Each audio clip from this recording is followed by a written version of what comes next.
একটা series series বলতে হচ্ছে একটা লম্বা গল্প, কিন্তু রেগুলার যে সিরিজ হয় 100 পর্ব 200 পর্ব এরকম না, একটা গল্প শুরু হবে, শুরু থেকে শেষ হবে।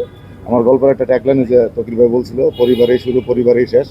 পরিবার দিয়ে শুরু হয়, পরিবার দিয়ে শেষ হয়। আর মাঝখানে একটা পরিবারের যা যা লাগে, যেমন একটা পরিবারে আমরা কী দেখি, বাবা মা, ভাই বোন, ফুপু ফুফা, মামা বাগনি ভাবি, সব আছে এই গল্পে ইমোশন আছে, এই গল্পে রোমান্স আছে, এই গল্পে সাসপেন্স আছে, এই গল্পে ড্রামা আছে, এই গল্পে হাসি আছে, সব কিছু একসাথে পাবেন।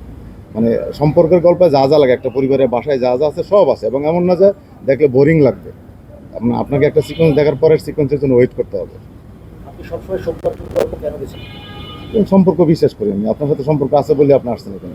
এখানে নতুন এখানে সম্পর্ক পরিচিত গল্প, জীবনটাই পরিচিত, আমাদের আশেপাশে প্রতিটা জিনিসই পরিচিত, সেটাকে নতুন করে প্রেজেন্ট করা আর কি, আর কিছু নতুন কিছু না।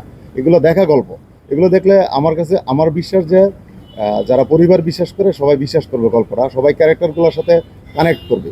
এখানে যারা অ্যাক্টিং করছে, ধরো আমি যদি বলি মনিরা মিঠু, মিঠু আপার অ্যাক্টিং দেখলে সবাই বিশ্বাস করবে এরকম মা আছে পরিবারে, এরকম বাবা পরিবারে আছে, এরকম একটা ভাবি পরিবারে আছে, এরকম একটা ফুপুদেরকে বলা হয় রক্তের সম্পর্ক। ফুপুরা সবচেয়ে বাইরের ছেলেদেরকে খুব আদর করে, ওরা অপরাধ করলে মাফ করে দেয়।